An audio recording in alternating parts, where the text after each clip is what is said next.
Hi, thanks for listening to the St. Aidan's Cumbria Sermon Podcast. We exist to see God's kingdom come in Cumbria as it is in heaven. You can find out more by heading to staidanscumbria.org. God bless.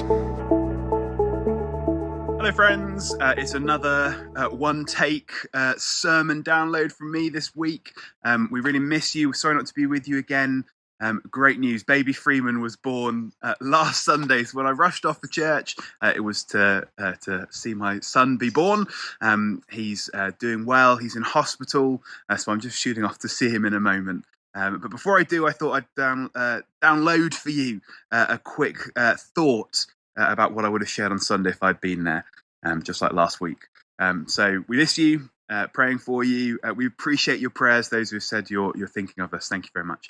This week, we are starting a new series. St. Aidan's going to be running up until Christmas, thinking about the Lord's Prayer. If you were with us last week, you may remember that we were thinking about our vision as a church, who it is we feel called to be, and particularly as we seek God's kingdom coming in Cumbria, what we feel like our part to play is.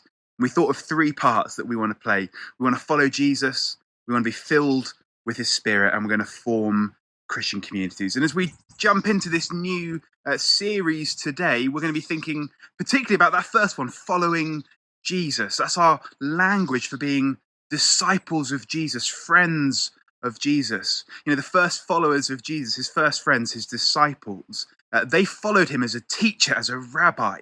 You know, there's stories of rabbis and their disciples from 2,000 years ago, where the disciples wanted to follow their teacher so closely that they'd even follow him into the toilet to see how he did it. They stuck close. They wanted to learn how to be like their teacher. And we want to learn how to be like Jesus. We want to learn how to follow him. So as we begin, I've got a question. I'm going to set you off into groups to have a chat and you'll feed back in the room.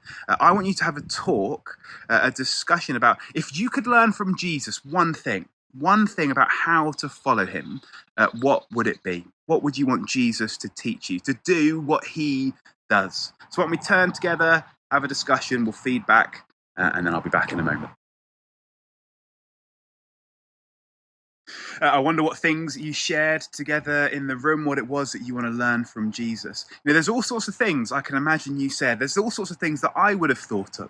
He performed amazing miracles. He was an incredible teacher. He was a loving friend. He healed people. He raised people from the dead. These are all the things we might naturally think. Jesus, would you teach us how to be like you?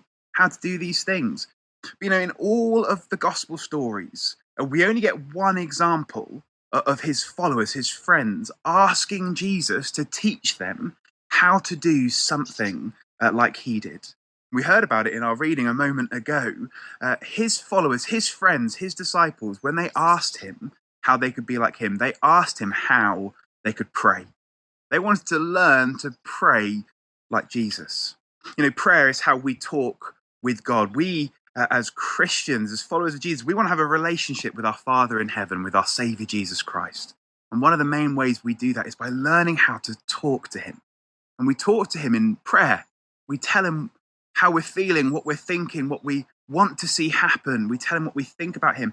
And in prayer, we hear God talk to us in reply by his Spirit living within us. And so just like his first followers, we want to spend this term learning from Jesus how to pray, how to talk with him. And we're going to do that by listening to the prayer that Jesus taught his friends and followers how to pray. We're going to spend this term diving deep into the words of the Lord's Prayer. And so each week we're going to take a little section of the Lord's Prayer and think a little bit about what it means for us and how it teaches us to talk to our God and our Father and our Savior and our friend. This week we're going to start with doing a big picture overview. So once I finish speaking, you're going to watch another video from the team at the Bible Project. The Bible Project are an incredible group who make fantastic videos to help you understand and jump into the Bible. They're well worth checking out. We're going to look at one of their videos today, thinking about the Lord's Prayer. And then each week after this, we'll take a section, like I said, and learn from Jesus how it is we can pray, how we can be his friends, how we can follow him and talk to him. But can I encourage you, as we head into this new series, if you don't yet know the Lord's Prayer, why don't you learn it? Why don't you find a version that speaks to you and learn how to pray it yourself? In fact, here's another encouragement, whether by yourself or with friends or with family. Why don't you try this term over these next couple of months as we are diving deep into the Lord's Prayer? Why don't you try praying it every single day? Jesus gave us these words to speak to him. So why don't we as a church use them to talk to him and to pray as we learn to follow Jesus as he teaches us to pray?